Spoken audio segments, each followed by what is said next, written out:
New tonight, tracking what is now Hurricane Maria. It's one of 3 systems we're watching in the tropics. 1 week since Hurricane Irma made landfall in Florida, the tropics remain very active. Maria became a hurricane this afternoon, and the same islands hit by Irma are now right in its path. Chief Meteorologist Craig Setzer joining us tonight, tracking everything in the tropics for us. Craig.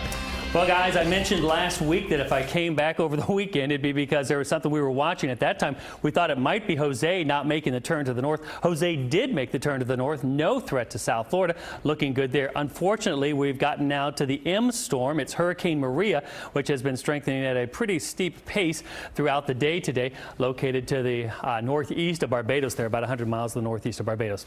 Winds at 11 o'clock, 85 miles an hour, moving to the west-northwest at 13. It's Category 1. And you can see the wind field there. It's not large yet, but it is forecast to grow and strengthen as it moves forward into time. So let's show you the future track here.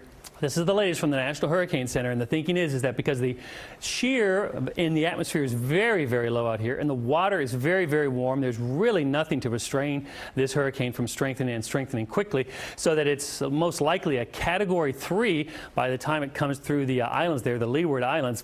This is the time frame of tomorrow evening right there. So quickly strengthening hurricane to major hurricane status as it reaches the islands. And then in the Caribbean, forecast to continue to intensify.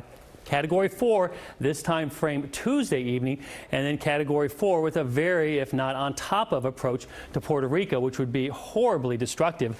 Puerto Rico it's been a very, very long time, maybe since 1899, that they have had a Category 4 impact on the island there. So that's the Wednesday evening time frame.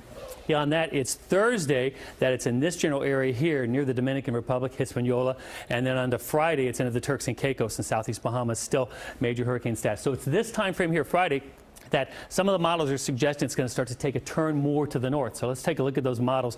It's basically on a northwest direction here. There could be land interaction here. This is the Wednesday afternoon time frame. So land interaction typically causes hurricanes to weaken sometimes. It also causes them to become a little less organized. There also is the potential for land interaction here on Thursday. This land interaction we're going to be watching closely. So much of the week we're going to watch it, and by Wednesday and Thursday, how the land interacts with the storm will probably be a player in what happens with our weather here, or maybe our potential impacts here, because there are pretty light steering currents here. If there's a big disruption here to the storm itself, it may move a little more west. Now, I'm not saying it's coming to Florida here. All the models are to our east, and this solution is probably the most likely solution, but we still can't rule out us having to watch it here. So what am I doing this week? I'm not preparing. I'm not putting my shutters back up. I'm simply going to make sure all my hurricane supplies are stocked, as I would do any time we're in an active hurricane season. Here's the satellite loop tonight. You can see Maria there getting better organized. There's also Tropical Depression Lee way out there, no bother to anybody. And then there is Jose, which is working its way up off the east coast.